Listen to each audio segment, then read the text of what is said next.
तो आज हम बच्चों करने जा रहे हैं शेरशाह सूरी।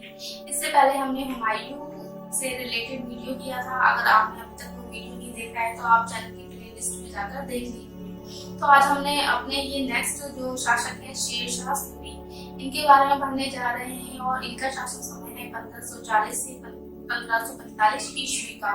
और ओवरऑल सूरी वंश का अगर हम शासन पीरियड काउंट करें तो बच्चों वह 1540 से 1555 ईस्वी आता है, क्योंकि शेरशाह ने केवल 5 वर्ष ही शासन किया था, उसके बाद उनकी मृत्यु हो जाती है। लेकिन जो शेरशाह के उत्तराधिकारी हैं वे 10 वर्ष और शासन करते हैं। अगर टोटल टाइम पीरियड पूछा जाए तो वो पूरा 15 साल का है।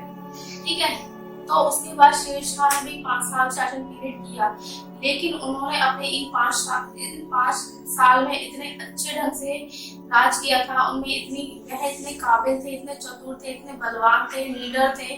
उनकी इन्हीं काबिलियत के कारण आज तक उन्हें इतिहास में याद किया जाता है। तो चलिए जान लेते हैं।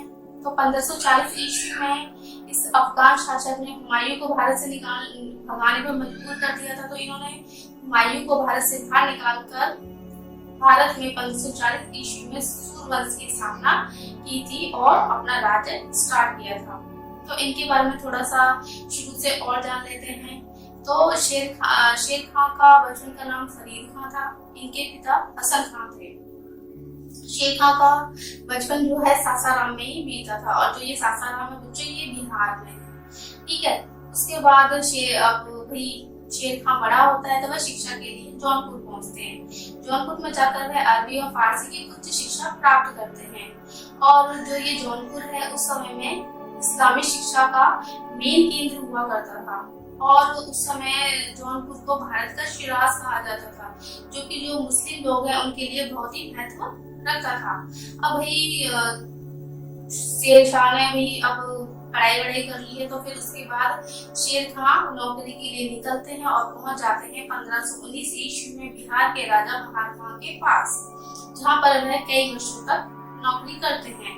तो बहार खां के साथ एक बार शेरशाह शिकार पर निकलते हैं, तो उन्हें रास्ते में एक शेर मिल जाता है। अब उसके बाद शेर खां है शेर से भिड़ जाते हैं और उसको मार डालते हैं। तो बहार खां उनकी इस बहादुरी से बहुत ही प्रभावित होते हैं और उस समय उनको शेरशाह की उपाधि दे डालते हैं। तो अगर एग्जाम में पूछा जाए या क्वेश्चन आए कि भाई शेरशाह की उपाधि शेर खां को किसने दी थी, तो बहार खां ने दी थी।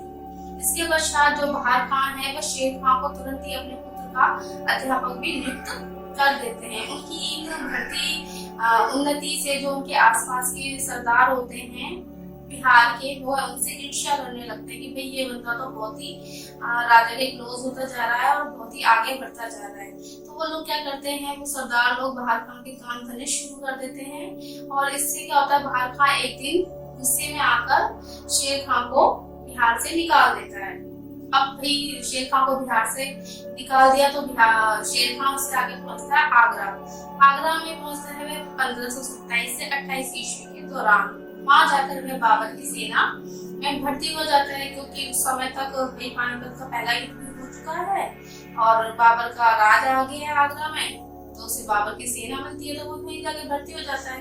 लेकिन बाबर भी कहाँ कम था, बाबर भी एक कुशल राजा था। तो बाबर भी क्या है, उसके सारे गुणों को भाप लेता है और अपने मंत्रियों को स्पेशल तौर पर कहता है कि भाई इस बंदे पर अच्छे से नजर रखना, और इस बंदे में एक राजा बनने के मुझे सारे गुण दिखाई देते हैं। तो इसके पश्चात क्या है, इसके पश्चात तो भी शेर खां को जेल में डाल देते हैं, लेकिन शेर खां क्या होता है, वहां से बचकर निकल आता है। इसके बाद फिर से किस्मत शेर खां को वहीं ले जाती है बिहार में बहार खां के पास, और वह फिर से बहार खां की सेवा ले लेता है।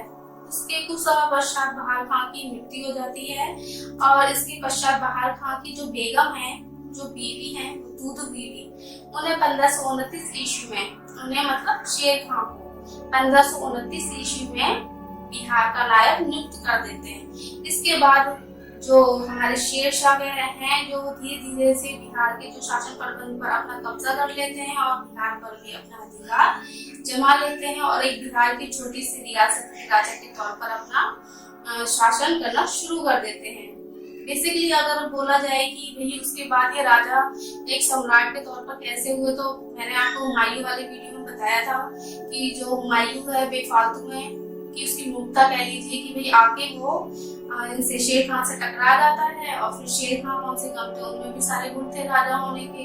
तो हुमायूं को आखिरकार 1540 की ईस्वी में बिलग्राम की लड़ाई में उनको हराकर भारत से भगा देते हैं और भारत पर अपना कब्जा कर लेते हैं। और अगर शेरशाह के निर्माण कार्यों की बात करें तो इन्होंने अपने समय में काफी अच्छे निर्माण कार्य करवाए थे।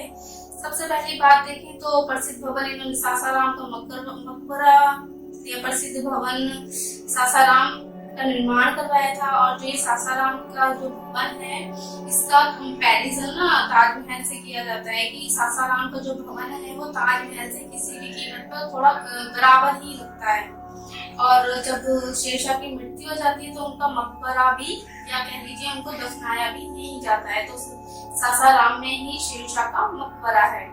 और शेर खान ने पाटलिपुत्र के पास ही पटना नगर बसाया था, जो कि आज भी है हमारा पटना का नगर।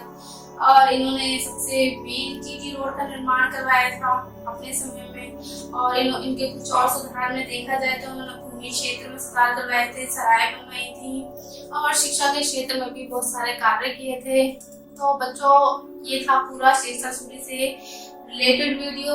आई होप आपको वीडियो समझ में आया हो और पसंद भी आया हो। तो चलिए मिलते हैं नेक्स्ट वीडियो में। Thank you.